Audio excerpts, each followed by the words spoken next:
পরে আরেকটি প্রশ্ন এসেছে, এর নাম হচ্ছে আইনুল হক।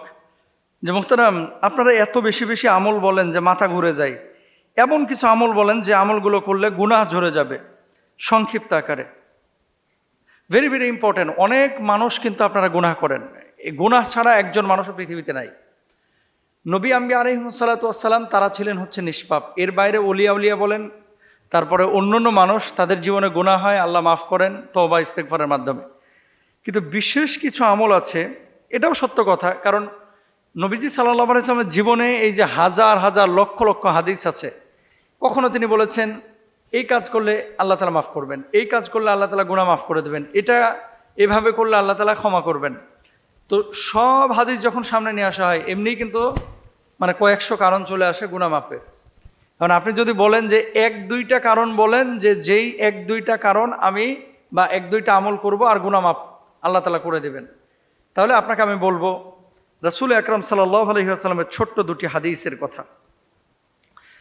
আবু হুরায়রা রাদিয়াল্লাহু তাআলা আনহু থেকে বর্ণিত, রাসূল আকরাম সাল্লাল্লাহু আলাইহি ওয়াসাল্লাম ইরশাদ করেছেন, যখন কোনো মুসলমান অথবা মুমিন বান্দা ওযু করে, আল্লাহ সুবহানাহু ওয়া তাআলা এই যে ওযু করার সাথে সাথে তার হাত থেকে যখন পানিগুলো বেয়ে পড়ে বা ঝরে পড়ে, আল্লাহ তাআলা তার হাতের সমস্ত গুনাহ খাতাগুলো মাফ করে দেন। সুবহানাল্লাহ। 2 নম্বর, যখন মুখ ধৌত করে, মুখ থেকে সমস্ত গুনাহগুলো আল্লাহ তাআলা মাফ করে দেন। মুখের থেকে যখন পানি পড়তেছে, এই পানির সাথে সাথে গুনাহগুলো ঝরে পড়ছে। তারপরে যখন আপনি মাথা মাসা করছেন, মাথার গুনাহ আল্লাহ তাআলা মাফ করে দিবেন। এরপরে কুলি করতেছেন, মুখের গুনাহ আল্লাহ মাফ করে দিবেন। পা ধুইতেছেন, আল্লাহ তাআলা পায়ের গুনাহ মাফ করে দিবেন। তো ওযুর দ্বারা আল্লাহ রাব্বুল আলামিন মূলত আপনার ছোট গুনাহগুলোকে মাফ করে দেন। তারপরে এটা হচ্ছে তিরমিজির হাদিস এবং সহিহ মুসলিমের মধ্যেও কিন্তু হাদিসটি রয়েছে। লাস্টে কি বলতেছেন, এমনকি শেষ পর্যন্ত সে তার গুনাহ থেকে পাক হয়ে যায়, অর্থাৎ তার জীবনে যে ছোটোখাটো গুনাহগুলো ছিল, এই গুনাহগুলো থেকে আল্লাহ রাব্বুল আলামিন একেবারে ধুয়ে মুছে তাকে সাফ করে মাফ করে দেন। সুবহানাল্লাহ। কিন্তু কবিরা গুনাহের জন্য কিছু শর্ত আছে। কবিরা গুনাহ থেকে আপনি মুক্তি পাওয়ার জন্য শুধু উযু করবেন আর আল্লাহ তাআলা মাফ করে দেবেন, ব্যাপারটা এরকম না। কবিরা গুনাহ থেকে মাফ পাওয়ার জন্য অবশ্যই আপনাকে তওবা করতে হবে, এবং এই তওবাটা হতে হবে একেবারে দৃঢ় সংকল্পবদ্ধ, যে আল্লাহ আমি এই পাপ আর জীবনে করব না। ও মাহবুদ, এই গুনাহের সাথে আমি নিজেকে আর জড়াবো না।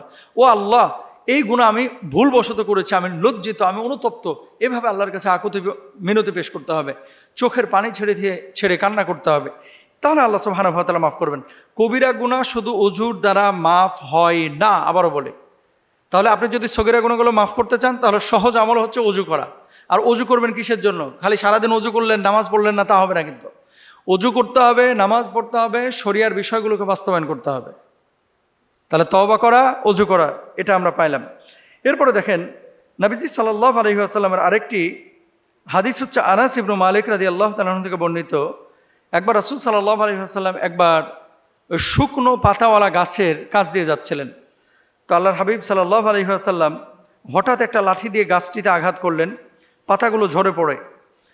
যখন পাতাগুলো ঝরে পড়তেছিল, নবীজি সাল্লাল্লাহু আলাইহি ওয়াসাল্লাম তখন বলছিলেন, আলহামদুলিল্লাহ, সুবহানাল্লাহ, লা ইলাহা ইল্লাল্লাহ, আল্লাহু আকবার। সকল প্রশংসা আল্লাহ তাআলার। আল্লাহ তাআলা অতীব পবিত্র এবং আল্লাহ তাআলা ব্যতীত আর কোনো মাবুদ নাই, তিনি অতি মহান।